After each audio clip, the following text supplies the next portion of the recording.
할렐루야. 오늘 이 시간도 하나님의 말씀의 은혜와 능력이 여러분 가운데 가득하기를 예수님의 이름으로 축복합니다. 예수님의 주변에는 스승을 팔아넘기는 제자도 있었고, 예수님의 장사를 준비하기 위해 비싼 향유를 부은 여인도 있었습니다. 오늘 종려주일이죠.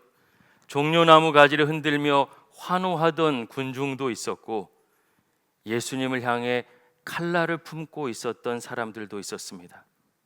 그러나 예수님께서는 이 모든 환호와 미움의 소리에 흔들리지 않으시고 오직 한 길, 당신이 이 땅에 오신 그 목적을 이루시기 위해 십자가의 길을 걸어가십니다.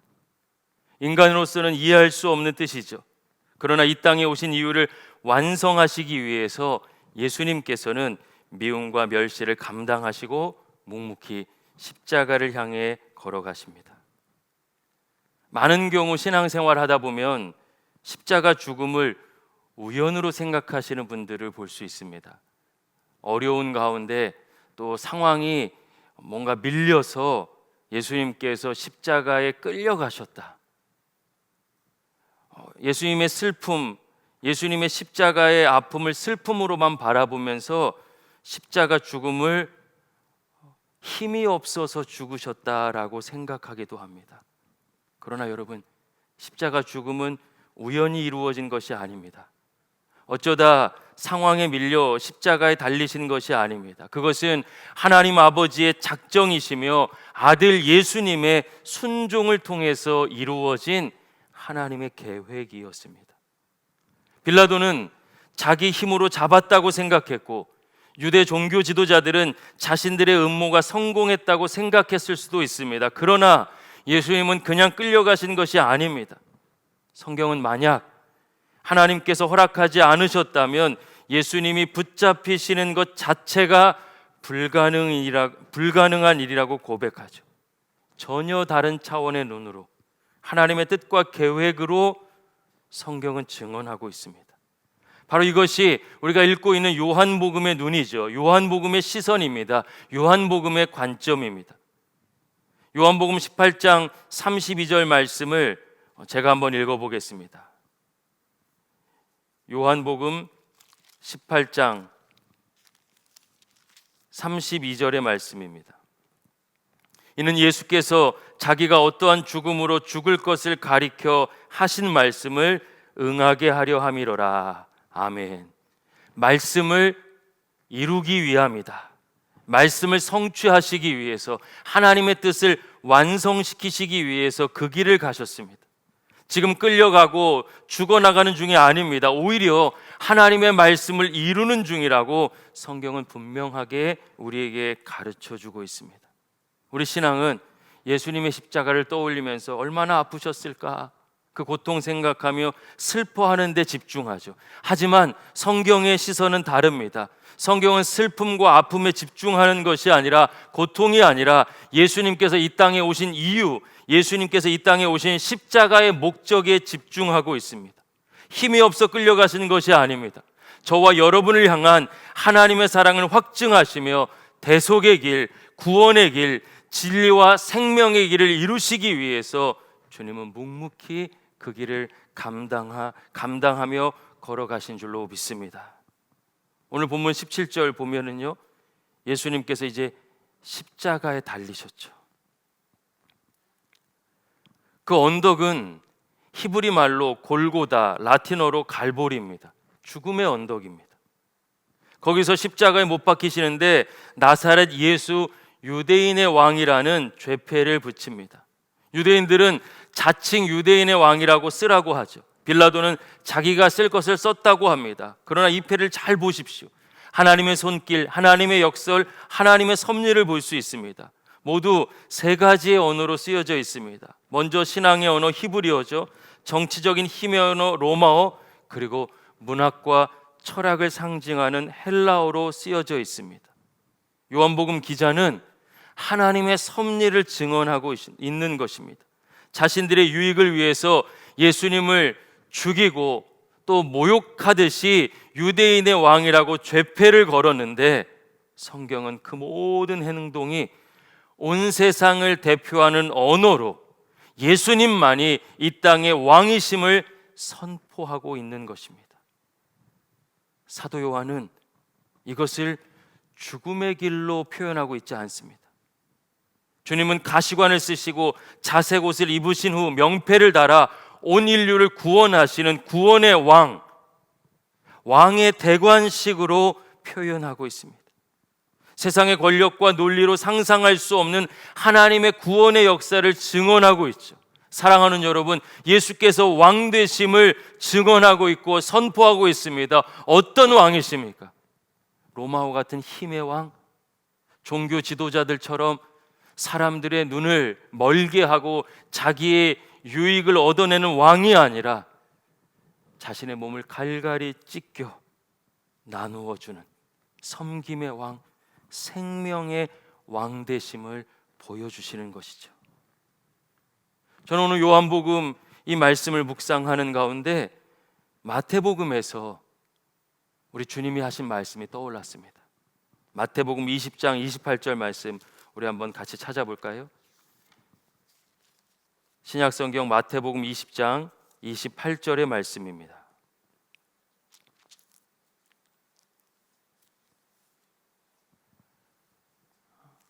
우리 함께 읽겠습니다.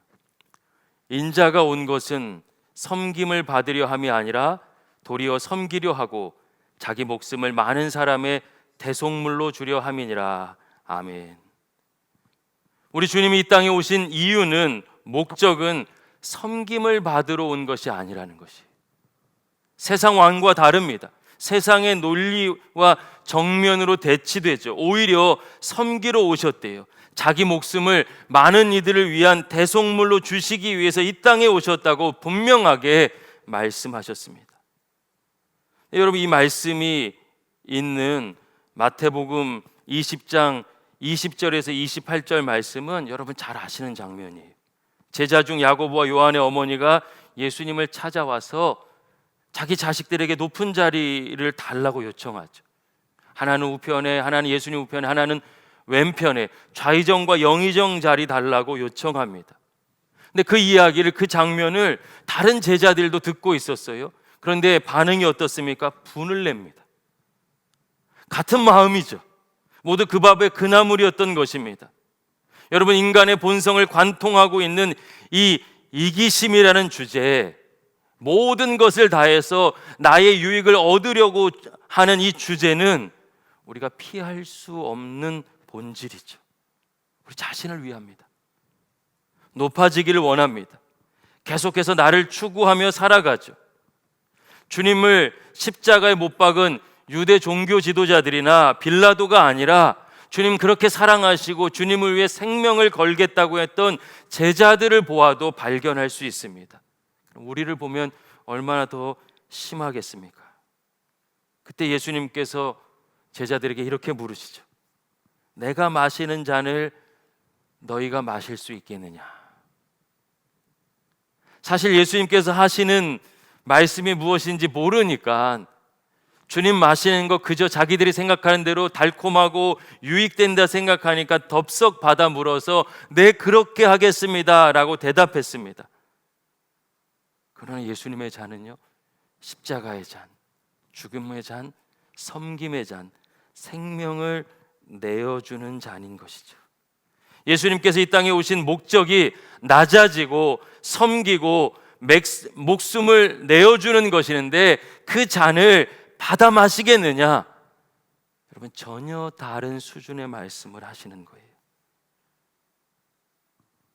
오늘 십자가에 오르셔서 왕되심이 선포되는 순간, 그리고 마태복음 20장의 말씀을 붙잡으면서 주님 우리에게 말씀하고 계신 것이죠. 예수님께서 이 땅에 오신 목적이 남을 섬기고 목숨을 내어주는 것이었다면 오늘 우리가 그분을 믿고 따라가는 삶의 목적도 주님과 같아야 하는 것이 아닌가, 우리에게 질문하고 있는 것이고 우리에게 묵상을 요구하고 도전하고 있는 것입니다. 결국 우리의 삶의 목적은 더 많이 취하고 행복해지기 위함이 아니라 더 섬기기 위한 것이죠. 이것이 믿음의 길, 그리스도인의 길인 것입니다. 주님께서 생명 내어주시며 걸어가신 길이시죠. 십자가 앞에서 전혀 다른 삶, 생명의 삶을 우리에게 보여주신 것이에요. 하나님 나라 백성의 삶, 하나님께서 왕 되시는 삶, 하나님의 통치를 받는 삶을, 믿음의 삶을 십자가 위에서 우리에게 가르쳐 주신 것입니다. 사도 바울은 그가 기록한 서신에서, 편지글에서 이런 고백들을 많이 했잖아요. 사도 바울이 얼마나 자랑할 것이 많은 사람입니까? 그러나 그는 이렇게 고백합니다. 항상 나는 예수 그리스도의 종입니다. 자신의 정체성을 고백하죠. 예수님이 이 땅에 고난받는 종으로 오셨죠. 그런데 사도 바울은 뭐라고 고백합니까? 그 종의 종으로 고백한 것입니다.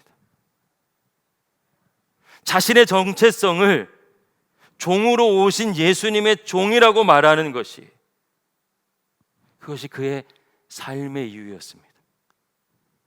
예수님을 만났을 때, 예수님이 그 삶의 왕 되셨을 때, 주인 되셨을 때 그의 삶의 목적이 달라진 것이죠. 여러분, 현실의 눈으로 보면, 오늘 말씀으로만 들으면 요즘 어려운 시기인데 목사님 왜 이렇게 힘든 얘기만 할까?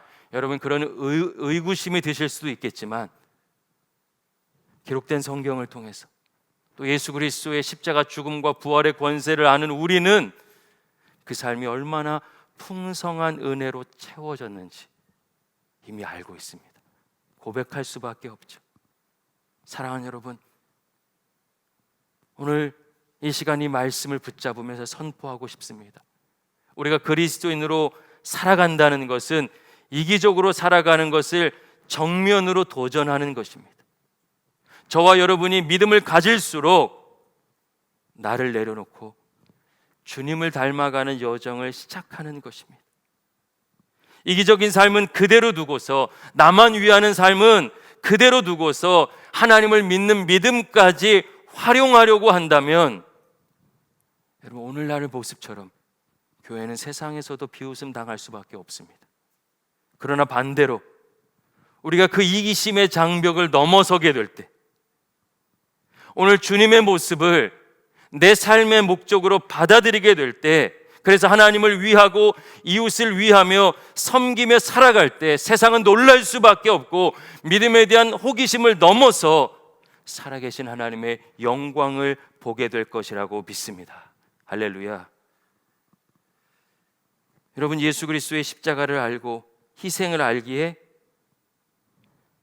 하나님을 위해서 예배하는 것이 세상을 섬기는 것이 됩니다. 다른 것이 아닌 거예요. 그래서 하나님 사랑과 이웃 사랑은 연결되어 있고, 교회 공동체가 공동체로 예배하는 것과 삶의 자리에서 사랑을 나누는 것은 다른 것이 아닙니다. 이것은 행위를 말하는 것이 아니죠. 예수 그리스도의 십자가가 그저 슬픔이라면, 우리의 감성을 자극하는 것이라면 오늘 한 번의 위안에 그칠 것입니다. 그 결과 우리의 신앙이 얼마나 쳇바퀴 돌고 있습니까? 사순절이나 고난주간 되면 한 번 울고 다시 내 마음대로 살아가지 않습니까?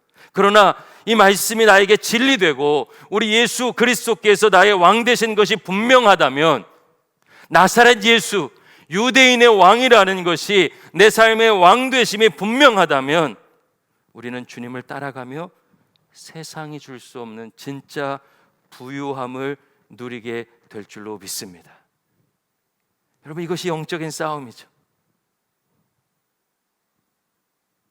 자기를 부인하지 않고 이기적일 것인가? 이 어려움 속에서도 예수님 따라 십자가의 길을 걸어갈 것인가? 익숙한 내 삶을 살아갈 것인가? 아니면 주님의 십자가 안에 담겨져 있는 풍성한 은혜를 볼 것인가? 우리 속사람 가운데 얼마나 치열한 전쟁이 일어납니까? 이건 그저 쉽게 말할 수 있는 것이 아니죠. 주님 사랑합니다 찬양하면서 감정의 고백 정도에 머물러 있는 것이 아닙니다. 혈과 육의 싸움이 아니죠. 영적인 전쟁입니다. 나로 살아갈 것인가, 예수 그리스도로 살아갈 것인가, 세상을 왕으로 섬길 것인가, 주님의 왕되심을 인정할 것인가, 치열한 영적인 싸움. 오늘 이 말씀을 전하는 제 안에서도 이루어집니다. 그런데 고린도후서 8장을 보면은요, 이 영적 싸움을 싸워내며 승리를 경험하는 고린도 교회 성도들을 보게 됩니다. 그들에게 큰 환난이 있었어요. 그런데 기쁨이 넘칩니다. 지독히 가난한데 넉넉한 마음으로 베풉니다. 힘에 넘치도록, 여러분 섬길 힘이 없는데 그 힘에 넘치도록 헌신합니다. 사랑하는 여러분, 이것이 교회이고 이것이 믿음이며 이것이 그리스도인이고 이것이 십자가의 능력인 줄로 믿습니다. 그러며 고백하죠. 성도를 섬기는 아름다운 특권에 참여하게 도와주십시오 요청하고 있습니다. 그리고 자신들의 삶의 한복판에서 십자가의 주님이 선한 능력으로 책임져 주시는 새로운 삶, 이전에 경험할 수 없었던 새로운 삶의 주인공이 되며 그들은 믿음으로 살아갑니다. 히브리서 기자가 고백하고 있는 세상이 감당할 수 없는 사람의 은혜를 누리는 것이죠. 사랑하는 여러분, 코로나19 사태가 이렇게 길어질 거라고 생각하신 분들은 아마 얼마 없으실 거예요. 저도 마찬가지입니다. 어렵고 답답하고 힘들기도 합니다. 코로나19 이 감염병이 전 지구적으로 우리를 괴롭히지 않았으면 얼마나 좋았을까, 그건 분명한 마음이에요. 그러나 하나님께서는 역사의 주관자이시기 때문에 이 상황을 통해서도 우리를 변화시키고 계십니다. 십자가가 실패가 아니라 그 완전함으로 모두를 구원하는 생명의 길이 된 것처럼 코로나19라고 하는 이 고통스러운 현실이 오늘 우리를 도전하고 있습니다. 우리를 새로운 믿음의 길로 인도하고 있습니다. 더 사랑하고 섬기고 희생하는 자리로 이끄시는 것이죠. 새로운 예배, 성경이 증언하는 예배, 진짜 예배의 삶으로 우리를 도전하고 있다고 저는 믿습니다. 여러분, 요즘은 예배가 논란인 시대가 되어버렸어요. 부족한 종이지만 저에겐 분명한 믿음의 고백이 있습니다. 예배는 이 세속사회, 세상이 가질 수 없는 것이죠. 세상이 가지지 못한 것입니다. 이건 그리스도인의 무기입니다. 이건 그리스도인의 힘입니다. 하나님을 향한 예배가 이웃을 사랑하는 사랑이 되는 것이에요. 이건 영적인 전쟁이죠. 어려움의 한복판에서도 하나님 살아계심을 증언할 수 있는 우리의 능력입니다. 영적 전쟁 가운데서도 우리를 승리로 이끄시는 하나님의 능력입니다. 이 건물 안에서 드리는 예배보다 더 강력한 예배, 섬김으로 하나님의 영광을 드러내는, 희생으로, 손해로, 나를 부인함으로 하나님 살아계심을 증언하는 온전한 역사. 여러분, 이것이 세상이 가지고 있지 못한 예배의 가치죠. 코로나19 사태는 오히려 최고의 예배를 회복하는 기회가 될 것이라고 믿습니다. 진정한 예배를 회복하는 능력 있는 삶으로 이끄시는 하나님의 역사가 될 것이라고 믿습니다. 그래서 초대교회는요, 예배자로서 먼저 하나님께 자신을 드렸죠. 자신을 드리는 예배자였습니다. 그리고 세상을 향한 그리스도의 사랑으로 그리스도가 살아계심을 증언했습니다. 사랑하는 여러분, 우리 믿음의 공동체와 함께 누가 뭐라고 해도 그 믿음의 자리로 함께 나가고 싶습니다. 그 예배를 경험하고 싶습니다. 그런 예배자가 되고 싶습니다. 매주 토요일 장로님들과 함께 임시 당회를 하고 있습니다. 우리 당회는 다음 주에 예배를 가정에서 드릴 것인가 교회에서 드릴 것인가를 결정하는 그 결정을 위해서 모이지 않았어요. 이 어려움의 한복판에서 우린 여전히 교회일 수 있는가? 그 질문에 답을 찾기 위해서 모였습니다. 그래서 먼저 말씀을 나누고 말씀을 붙잡고 삶을 나누며 기도했어요. 그 당회의 결정은 교회를 대표하는 담임 목사와 성도를 대표하는 시무 장로님, 이 어려운 시기에 교회를 대표한다고 할 수 있겠죠. 하나님께서 가장 원하시는 것이 무엇인가? 그것은 어려울 때일수록 더 사랑하고 성도를 돌보는 것이며 세상을 섬기는 것이라는 것에 마음을 모았습니다. 힘들고 어려운 시기죠. 지금 우리 한 사람 한 사람의 상황을 볼 때 누군가를 돌볼 여유가 없습니다. 그러나 여러분, 믿음을 가지고 있는 사람이나 믿음을 가지고 있지 않은 사람이나 모두 이 질병과 경제적 문제를 혼자의 힘으로, 한 나라의 힘으로 해결할 수 없습니다. 투명하게 드러내고 함께 해야 됩니다. 여러분, 이것은 언제나 역사 속에서 교회가 보여줬던 모범이죠. 누구보다 먼저 달려가 함께 아파하고 함께 울고 그러므로 투명하게 예수 그리스도의 십자가를 드러냈습니다. 오늘 이 문제도 섬김과 희생이라는 주님의 십자가 없이는 불가능할 것입니다. 너무 감사하게도 우리 교회 성도님들은 교회 다음으로 나가고 계셔요.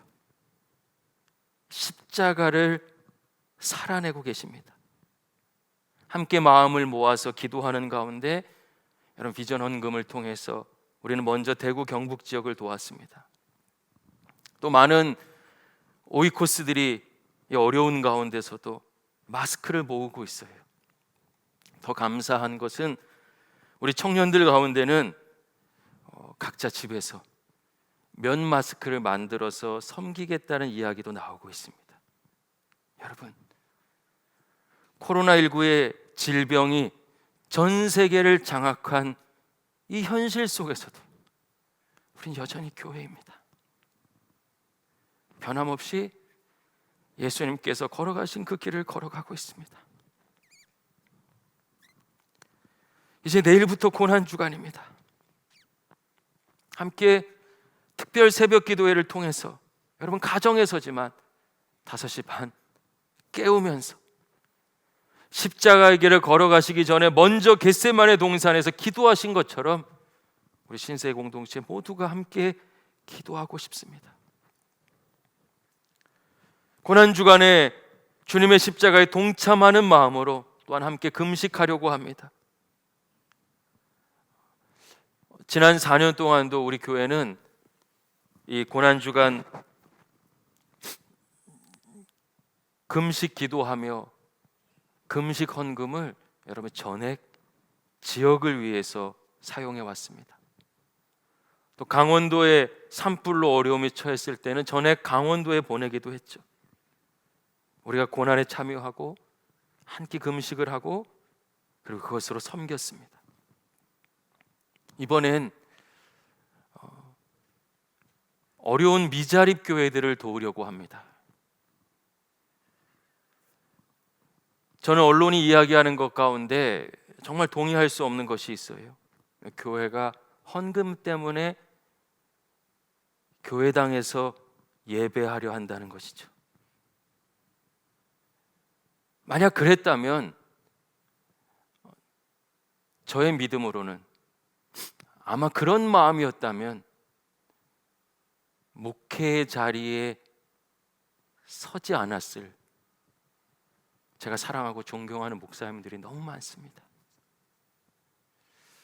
저보다 훨씬 훌륭한데 농촌에서 또 이주 노동자들과 아주 작은 마을에서 삶 자체가 고난 가운데 있는데도 주의 몸된 교회를 섬기시는 목사님들을 너무 많이 알고 있어요. 이번엔 이분들이 정말 어려우셔요. 원래도 헌금으로 교회가 유지될 수는 없는 곳들입니다. 그분들에게 우리의 금식 헌금을 전달하려고 합니다. 저는 어떤 헌금이든 지금까지는 마음이 동하시는 대로 참여해 주십시오. 여러분의 진심에 맡겼어요. 그러나 이 일만큼은 부담을 드리고 싶습니다. 우리가 한 끼 금식하면 금식한 헌금을 5,000원으로 잡아서 우리 부활주일 앞에 이 금식 헌금을 5,000원씩 드렸어요. 근데 고난주간 6일간 하루에 한 끼씩 함께 금식했으면 좋겠습니다. 6일씩 우리 교회가 평상시에 작년만 300명에서 400명 나오는데 최소로 잡아서 300명이 참여한다면 한 교회에 30만 원씩 무려 30개의 미자립 교회를 도울 수 있습니다. 부족하지만 우리가 하루에 한 끼씩 금식한다면 저는 우리를 통해서 하나님께서 새 일을 행하실 것이라고 믿습니다. 나도 어려운데 부담되시죠? 그러나 여러분, 이 어려움에도 불구하고 우리 안에 있는 그리스도의 십자가가 저와 여러분의 속사람을 녹여낸 그리스도의 사랑이 결단코 우리를 가만히 있지 못하게 할 것이라고 저는 믿습니다. 주님의 십자가 사랑이 우리를 움직일 것입니다. 선한 능력으로 주님께서 우리를 보호하실 것이고 책임져 주실 것이고 우리를 일으켜 세워 주실 것이라고 믿습니다. 말씀을 마무리하겠습니다. 사랑하는 여러분, 예수님은 섬김의 종으로 오셨어요. 그런데 그분이 우리를 구원하셨고 우리를 다스리십니다. 나의 왕, 나의 주님. 그리고 온 교회는, 모든 성도는 바로 그 주님의 왕되심을 인정하며 십자가의 선한 능력으로 세상을 향해 나아가는 믿음의 공동체인 줄로 믿습니다. 쉽지 않지만 주님의 선한 능력으로 새 힘을 경험하며 환경을 돌파하고 하나님을 사랑하듯 이웃을 사랑하는 온전한 예배자 될 수 있기를 우리 주 예수 그리스도의 이름으로 간절히 축원합니다. 할렐루야. 여러분, 이 시간 좀 함께 찬양했으면 좋겠어요. 선한 능력으로라는 찬양입니다. 본회포 목사님이 나치에게 잡혀서 가장 큰 생명의 위협 앞에서 사랑하는 사람들에게 믿음을 고백하면서 써내려간 편지, 써내려간 시에 노래를 붙인 거예요. 가정에서도 여러분 할 수 있다면 손을 다 함께 잡고서 또 가슴에 손을 얹고서 이 가사를 생각하면서 우리 함께 고백하면서 찬양했으면 좋겠습니다.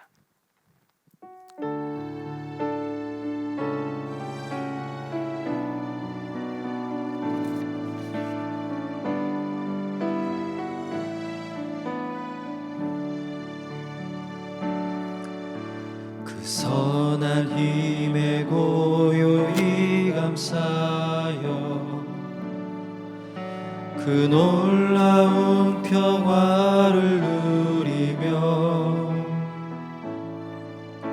나 그대들과 함께 걸어가네. 나 그대들과 아내를 여네. 지나간 허물 어둠의 날들이 무겁게 내 영혼 짓눌러도 오 주여 우릴 외면치 마시고 약속의 구원을 이루소서. 그 선한 힘이 우릴 감싸시니 믿음으로 일어나릴 기대하네. 주 언제나 우리와 함께 계셔 하루 또 하루가 늘 새로워. 주께서 밝히신 작은 촛불이 어둠을 헤치고 타오르네. 그 빛에 우리 모두 하나 되어 온누리에 비추게 하소서. 그 선한 힘이 우릴 감싸시니 믿음으로 일어나릴 기대하네.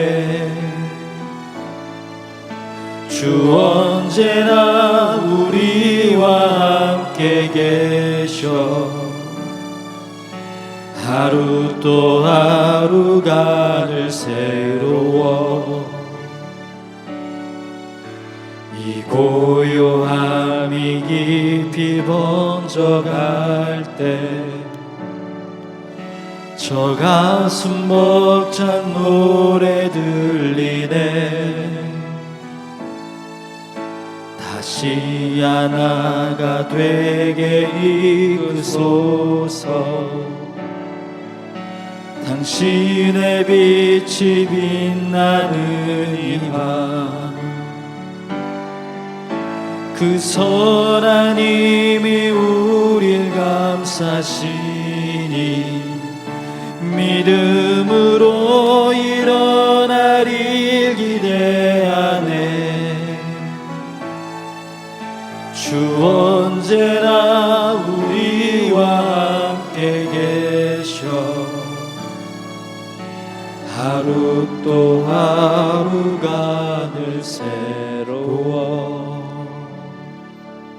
아멘. 우리 함께 기도하겠습니다.